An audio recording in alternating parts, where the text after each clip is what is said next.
वंचित बहुजन आघाडीचे युवा नेता सुजात आंबेडकर यांचे प्रभाग क्रमांक 3, 4 व 8 येथील उमेदवारांच्या प्रचारार्थ Bhimnagar, Bhavsingpura, Mayur park, Surewadi, मसोबानगर, Jadhavwadi, Ambedkar Nagar, Misarwadi, Naregaon auditor society येथे भव्य सभेचे आयोजन करण्यात आले होते। या सभेप्रसंगी नागरिकांची उपस्थिती लक्षणीय होती।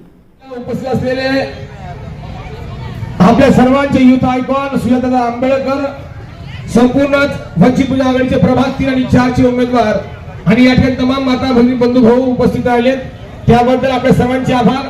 साहेब, एक महत्त्वाची गोष्ट सांगू इच्छितो। आज साहेब एक सर्वात महत्त्वाची गोष्ट सांगू इच्छितो, कारण ही सांगणं गरजेचं होतं। माता भगिनी ध्यान दिलंय का? सकाळी हा स्टेज समोर लावण्यात आला होता आणि इकडनं जाण्यासाठी रस्ता करण्यात आला होता। इथल्या स्थानिक कॉप मेंबर असलेले नेते शिवसेनेचे त्यांनी भांडण करून पोलिसांवरती दबाव आणून 50-60 लोक छावणी पोलीस स्टेशनला नेऊन त्यांनी तिकडला स्टेज काढायला लावला साहेब। आणि इथं आला, त्यांना वाटलं काहीतरी गडबड घोटाळा होईल। साहेब सुजात आंबेडकर येत आहेत, बाबासाहेब आंबेडकरांचे पंतू येत आहेत, म्हणून सगळ्यांचे चांगले चांगले धाबेदार आणून गेलेले आहेत, म्हणून त्यांनी तिकडला स्टेज काढायला लावला, इकडे टाकायला लावला साहेब। पुन्हा जनतेने त्यांचं कुठल्या गोष्टी ऐकलेली ही तुम्ही तमाम जनता बघताय साहेब, तुम्हाला ऐकण्यासाठी बघण्यासाठी आलेली आहे, आलाय की नाही? पुन्हा कुणाला वाटतं श्रद्धे अडवकर बाळासाहेब आंबेडकरांची सत्ता आली पाहिजे, हात वरती करून सांगायचं वा साहेब। ही ग्वाही देतो भीमनगरची पुन्हा एकदा। या भीमनगरामधनं जे खैराती खासदाराला निवडून दिलं 6000 आपल्या कामाचे म्हणजेच वंचित बहुजन आघाडीचे उमेदवार जास्तीत जास्त मतांनी निवडून द्यावे। मित्रांनो, हेच बोलत असताना मला आपल्या सर्वांना सांगायचंय की आज आपण नांदेडमध्ये बघितलं तर मोठ्या प्रमाणात पाण्याच्या समस्या आहेत, कचऱ्याच्या समस्या आहेत, त्याचबरोबर इथे खूप मोठ्या प्रमाणात टॅक्स हा वाढलेला आहे। आणि मी इथे वंचित बहुजन आघाडीच्या उमेदवारांतर्फे आपल्या सर्वांना गवाही देतो की जर वंचित बहुजन आघाडी सत्तेमध्ये आली तर प्रत्येकाच्या घराला एक नळ आणि त्या नळाला दररोज स्वच्छ पिण्याचं पाणी देण्याचं काम हे वंचित बहुजन आघाडीचे नगरसेवक करतील। प्रत्येकाच्या घराला वीज पोहोचून मीटर देऊन मीटर त्यांच्या नावावरती करायचं काम वंचित बहुजन आघाडी करेल। आपल्या भागामध्ये जी शाळा आहे त्या शाळेची अवस्था सुधारून तिकडे नवीन सोय सुविधा उपलब्ध करून त्याच शाळेमध्ये प्रायव्हेट मध्ये किंवा खाजगी शाळेमध्ये ज्या दराचं इंग्लिश शिक्षण मिळतं त्याच दराचं मोफत इंग्लिश शिक्षण तुमच्या लेकरा बाळांना आम्ही महानगरपालिकेमधनं महानगरपालिकेच्या शाळेमधनं देऊ। वंचित बहुजन आघाडीची ही 2019 पासून संकल्पना होती की KG to PG शिक्षण आम्ही तमाम लोकांना मोफत देऊ। विधानसभेला वेळ पण सुरुवात महानगरपालिकेपासून करू, महानगरपालिकेमध्ये नगरसेवक पाठवू आणि पहिले आपल्या नगरपालिकेच्या शाळेची परिस्थिती बदलू आणि मग महाराष्ट्राच्या शिक्षणाची परिस्थिती बदलायला हातात। मित्रांनो, आणि जेव्हापासून हे महानगरपालिकेच्या निवडणुकीच्या रणधुमाळी चालू झाली आणि जेव्हापासून ह्याच्या बातम्या चालू झाल्या, आपण बघितलं असेल तर एकच गोष्ट चालू आहे की तिकीट वाटपावरनं खूप मोठी नाराजगी आहे।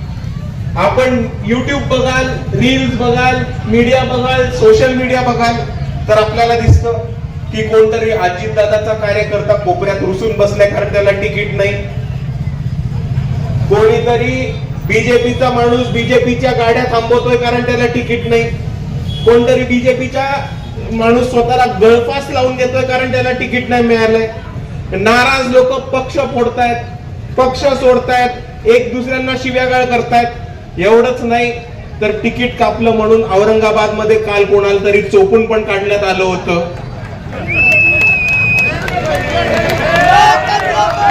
आणि या रणधुमाळीमध्ये प्रत्येक पक्षामध्ये नाराज लोक आपल्याला दिसतील। प्रत्येक पक्षामध्ये तुम्हाला इच्छुक नाराज होऊन घरी गेलेले दिसतील आणि प्रत्येक पक्षामध्ये तुम्हाला भांडणं दिसतील। फक्त असा एकच पक्ष या महाराष्ट्रामध्ये ज्याच्यामध्ये बिलकुल भांडण नाही चालू, तो म्हणजे वंचित बहुजन आघाडी। आणि ते का पण मी तुम्हाला सांगतो, वंचित बहुजन आघाडी हा तळागाळातल्या कार्यकर्त्यांचा पक्ष। वंचित बहुजन आघाडी हा संघर्ष करणाऱ्या कार्यकर्त्यांचा पक्ष आहे आणि वंचित बहुजन आघाडीने या निवडणुकीमध्ये सुद्धा तिकीट ही फक्त आणि फक्त पक्षाशी एकनिष्ठ असलेल्या, पक्षाच्या उभं राहणाऱ्या आणि पक्षाच्या भूमिका घेऊन पक्षाचं काम करणाऱ्या कार्यकर्त्यांना तिकीट द्यायचं काम हे वंचित बहुजन आघाडी या निवडणुकीमध्ये केलंय.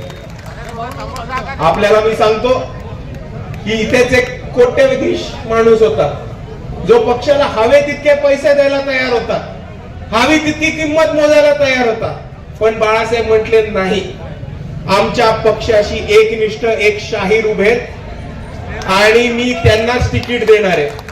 आणि आता बाळासाहेबांनी त्यांना तिकीट दिलंय तरी तुमच्या सर्वांची जबाबदारी आहे की त्यांना निवडून आणायचं आहे. दुसऱ्या बाजूला मी सांगतो की आपल्या विरोधात MIM उभी आहे आणि MIM ची एक खूप मोठी गोष्ट मला कळली की MIM च्या तिकीट मिळायला रेट चालू आहे. रेट किती चालू आहे या भागामध्ये? रेट 15 लाख. अबे हारने वाली पार्टी को कौन 70 लाख देगा बे? 14 लाख 15 लाख रेट चल रहा है इधर. अभी तुम्ही एक गोष्ट विचार करा की एका माणसाने जर 15 लाख दिले तिकीट मिळवायला, त्याच्यानंतर निवडणूक लढायची असते, स्टेज टाकायचं असतात, गाड्या घोड्या लावायच्या असतात, कार्यकर्त्यांचे पैसे द्यायचे असतात, कार्यकर्त्यांची यंत्रणा लावायची असते, त्याच्यानंतर निवडणूक लढायला सुद्धा त्यांनी लावले 15 लाख. त्यांनी खर्च केले किती? 15 लाख आणि 15 लाख झाले किती? 30 लाख. आता हा 30 लाख खर्च करून आलेला नगरसेवक जर उद्या चुकून माकून निवडून आला तर तो सगळ्यात पहिल्या सत्तेत गेल्यानंतर काय करणार आहे? 30 लाख वसूल करण्याच्या मागे लागणार आहे.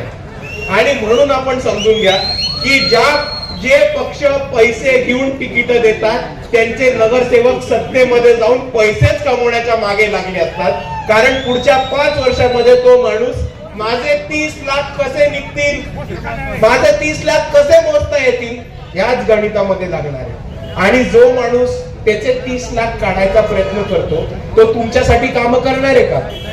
तुमच्यासाठी निधी आणणार आहे का? तुमच्यासाठी विकास कामं आणणार आहे का? किंवा तुमच्या मदतीसाठी धावून येणार आहे का? नाही. मित्रांनो, दुसऱ्या बाजूला एक गोष्ट समजून घ्या, तो जे हे 30 लाख कमवायचं म्हणतोय ते कुठनं कमवणार आहे? भ्रष्टाचारातलं, लोकांचे पैसे खाऊन, दलित वस्तीच्या विधायचा निधी खाऊन, आपल्या सर्वांच्या कामासाठी योजना येतात त्याचे पैसे खाऊन होणार आहे. आणि म्हणून आपल्या बाजूला एक दुसरं चित्र दिसतं की इकडे पक्षामध्ये तिकीट पैसे घेऊन तिकीट दिलं जात नाही, इथे पक्षामधल्या एकनिष्ठ कार्यकर्त्यांना जे पक्षासाठी काम करतात त्यांना तिकीट दिलं जातं. वंचित बहुजन आघाडी हा पक्ष वेगळा आहे. आमच्याकडे पैशाला तिकीट मिळत नाही, आमच्याकडे संघर्षाला कार्यकर्त्याला तिकीट दिलं जातं. हा आज इतिहास बाळासाहेब आंबेडकरांनी औरंगाबाद मध्ये करून दाखवला. आणि मित्रांनो, हेच बोलत असताना अजून एक मला गोष्ट सांगायची. आता MIM चा विषय निघाला म्हणून मी तुम्हाला सांगतो की आपल्या सर्वांना माहिती आहे की मी कुठल्या जिल्ह्यातून येतो. अरुंधतीताई पण आहे तिकडे. आम्ही दोघं कुठल्या जिल्ह्यातून येतो माहिती आहे तुम्हाला? कुठलं? अकोला. आता अकोला जिल्ह्यामध्ये एक नगर परिषद आहे, आकोट नगर परिषद म्हणून. 50 किलोमीटर लांब आहे फक्त माझ्या घरापासून.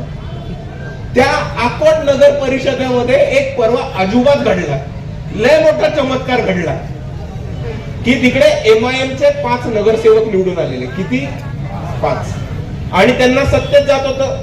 5 नगरसेवक काय सत्तेत जात नाही, म्हणून MIM नी युती केली. तर ती MIM नी युती कोणाशी केली माहितीये तुम्हाला? कोणाशी? बीजेपीशी युती केली. ही तुम्ही आज यांचं घाणेरडं षडयंत्र समजून घ्या. आज महाराष्ट्रामध्ये, भारतामध्ये MIM हे मुसलमानांची पार्टी म्हणून स्वतःची ओळख बनवायचा प्रयत्न करतात. बीजेपीच्या विरुद्ध मुसलमानांची हिफाजत करतील, मुसलमानांचं पाठराखण करतील आणि मुसलमानांच्या बाजूनी भूमिका घेतील म्हणून ते बीजेपीच्या विरुद्ध राजकारण करतात. ठिकठिकाणी बीजेपीची भीती दाखवून स्वतःचं राजकारण करून वोट घ्यायचा प्रयत्न करतात. पण जेव्हा त्यांना सत्तेमध्ये जायचं असतं तेव्हा ते स्वतः भाजपशी युती करून सत्तेमध्ये जातात आणि अशा भाजपशी युती करणाऱ्या MIM चा धिक्कार असतो.